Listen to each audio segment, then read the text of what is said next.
Siksastakam of Sri Krishna Chaitanya Mahaprabhu, with Sanmodana Bhashyam by Srila Bhaktivinoda Thakur, and commentary by Srila Bhaktisiddhanta Saraswati Thakur. Sloka 7. Yugayitam namishena chakshusha pravisaitam sunyayitam jagat sarvam Govinda varahaname. O my Lord Govinda, because of separation from you, I consider even a moment a great millennium. Tears flow from my eyes like torrents of rain, and I see the entire world as void. Sri Sanmodana Bhashyam, by His Divine Grace, Satchidananda Srila Bhaktivinoda Thakur Prabhupada. When Baba, or Rati Bhakti, reaches the stage of Sthayi Baba, constancy, it mixes with four other Babas, Vibhava, Anubhava, Sattvika, and Vyabhichari, and transforms into Bhakti Rasa, or the spiritual mellow of devotional service. Then the ecstatic symptoms of Anubhav and Sattvika Vikara are fully expressed. Srila Rupa Goswami, describing prema, writes in the Bhakti Rasamrita Sindhu, that bhava bhakti, which from the start so excessively affects the heart that it melts into a sublime salve of love, which brings within easy reach the highest sentiments of divine bliss, which generates an intense desire for Krishna, is known by the perfected devotees as prema. From this statement, it is obvious that an extreme attraction, affection, and spontaneous dedication to Lord Krishna is synonymous with prema. The relationship between the Vishaya, the object of worship, or Krishna, and the Ashraya, the devotee, is exchanged through the five principal rasas of neutrality, servitorship, friendship, parenthood, and conjugal love.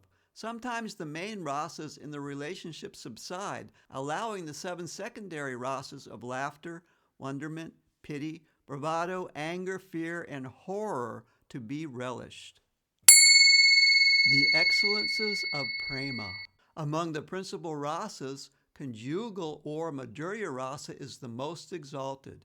As madhurya rasa increases in intensity, it manifests all the excellences of prema, which are pranaya, love that avoids respect, sneha, melting of the heart, mana, hiding of love by crooked means, raga, attachment, anuraga, further attachment, bhava, ecstasy, and mahabhava, great ecstasy, one after another. In Shantarasa, neutrality, there is a kind of affection for the Lord marked by great exaltation. Such affection is displayed as an attachment for Brahman, coupled with an attitude of disregard and unconcern for everything else, including other rasas. When this affection, known as mamata, increases, the attraction deepens to the point of dasha rasa, or servitorship. In this rasa, the intensified affection remains permanent even if the relationship is seriously tested. When the affection of the Supreme Lord is fortified with unflinching faith and trust, it is called pranaya, the very essence of shakya rasa, or friendship. But in the presence of awe and reverential worship, pranaya will not appear. As affection increases, pranaya develops into a mischievous and crooked mood of unusual flavor known as mana. In this mood, the loving resentment of the devotee forces even the Supreme Lord to compromise out of his desire to relish this emotional exchange. That abundance of love that melts the heart into emotional liquid is known as sneha. Sneha is symptomatized by profuse, unchecked tears, and in this stage, the devotee's yearning to see Krishna never admits satiety. In Vatsalya rasa, or parental love, this yearning is felt as the devotee's constant anxiety for Krishna's well-being. Sneha, infected by intense craving, is called raga. In the stage of raga, a moment's separation from the beloved is unbearable, while in union the opposite is true. Even extreme grief feels like exhilaration. In raga, the object of worship, Krishna, is made to appreciate his own ever-youthful form by the attentions of the devotee. Thus, raga itself becomes ever new and ageless and is transformed into anuraga. In anuraga, the lover and beloved enrapture one another into obedience. There is even a longing to be born as animals or other lower species that enjoy a direct connection with Krishna. This is called prema vaichitra, the variations of love. In the anuraga stage, separation from Krishna blesses the devotee with excessive ecstasies. When anuraga is overflooded by the magnificent ocean of ecstatic love, and the devotee completely loses himself in transcendental madness, Mahabhava is attained.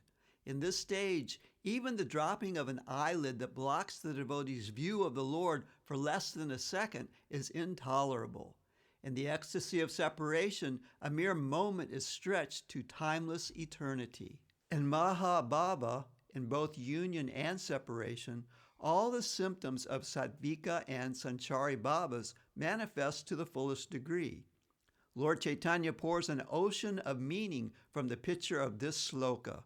For a full elaboration on the different gradations of loving ecstasy that are hinted at here, one should consult Srila Jiva Goswami's Priti Sandarbha. The word yugayitam is a simple and direct expression of timelessness. The phrase Govinda Varahena conveys deep feelings of separation, vipralamba.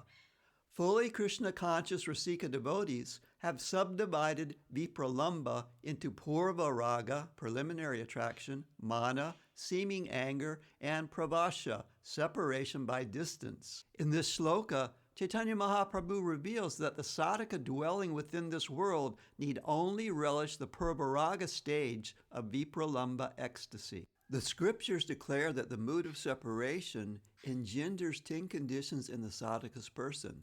They are pondering, sleeplessness, perturbation, emaciation, pallor, incoherent speech, a stricken condition, madness, delusion, and death, unconsciousness. From the Sri Chaitanya Charitamrita Anchalila, in my agitation a day never ends, for every moment seems like a millennium. Pouring incessant tears, my eyes are like clouds in the rainy season. The 3 worlds have become void because of separation from Govinda. I feel as if I were burning alive in a slow fire. Commentary by His Divine Grace, Senapati Srila Bhaktisiddhanta Saraswati Thakur Prabhupada. O Govinda, the entire world is but a void in your absence. My eyes are raining tears like monsoon clouds, and each batting of my eyelids seems like a millennium. This is an excellent expression of Vipralamba Rasa. This shloka was composed to teach the Jatarati devotee that it is absolutely essential he take up the Vipralamba Rasa, not caring for sambhog or enjoyment. In material life, viraha or separation causes only grief. But on the transcendental plane, viraha produces extreme ecstasy within, though externally the inner ecstasy is reflected as acute anguish. Vipralamba therefore nourishes the sambhog or enjoyment within. In fact, sambhoga is an external feature of the Vipralamba rasa in the state known as prema vaichitra, or loving variegatedness. The devotee incessantly and intensely recollects Krishna and his pastimes in Vipralamba rasa, to the point of never forgetting Krishna. This is indeed the super excellent stage of bhajan. The error of the Gauranga Nagari sect. The sambhog exhibited by the pretentious group known as Gauranga Nagari, who do not sincerely practice Krishna consciousness but claim to be devotees, is simply a result of their insincerity. That sambhog is a severe impediment on the pure devotional path. It is factually only self-pleasure, hence it is bereft of sincere devotion to Krishna. Just by knowing the meaning of this sloka from the Chaitanya Charitamrita Adi Lila, quote, the desire to gratify one's own senses is kama, lust, but the desire to please the senses of Lord Krishna is prema, love, end quote. One is spared from the urge for sense enjoyment. Unfortunately, unscrupulous pseudo-devotees try to disguise their lusty urges by presenting Lord Chaitanya to the world as a pleasure seeker, Nagari. But the true meaning of Lord Chaitanya's pastimes is that Lord Krishna descended as Lord Chaitanya to accept the sentiments of an Ashraya Tattva devotee who is constantly absorbed in the Vipralamba mood. As mentioned, Vipralamba nourishes enjoyment, but it is Krishna's enjoyment that is being nourished by the pure devotee in this mood. Chaitanya Mahaprabhu is eternally the embodiment of Vipralamba rasa, and he personally propagates this means of nourishing Krishna's pleasure among the jivas, who must discard their futile attempts for sambhog rasa.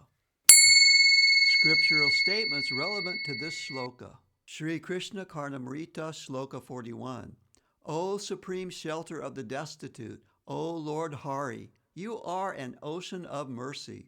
Alas, oh alas, without seeing your lovely face, how am I going to live through these wretched days and nights? Srila Madhavendra Puri's words as recorded in Pajavali, text 400. O compassionate Lord of the helpless, O Lord of Mathura, when will I be able to see you? Your absence has made my stricken heart extremely anxious. O my beloved, what am I to do now? From the Ujjwala Nilamali, text 64. Srimati Radharani is completely smitten. She is experiencing the limitless ocean of suffering as the 10 conditions of separation overcome her. She ponders without sleeping and suffers perturbations. She has become emaciated and pallid. She speaks incoherently, is stricken, mad, and deluded, and swoons almost to death.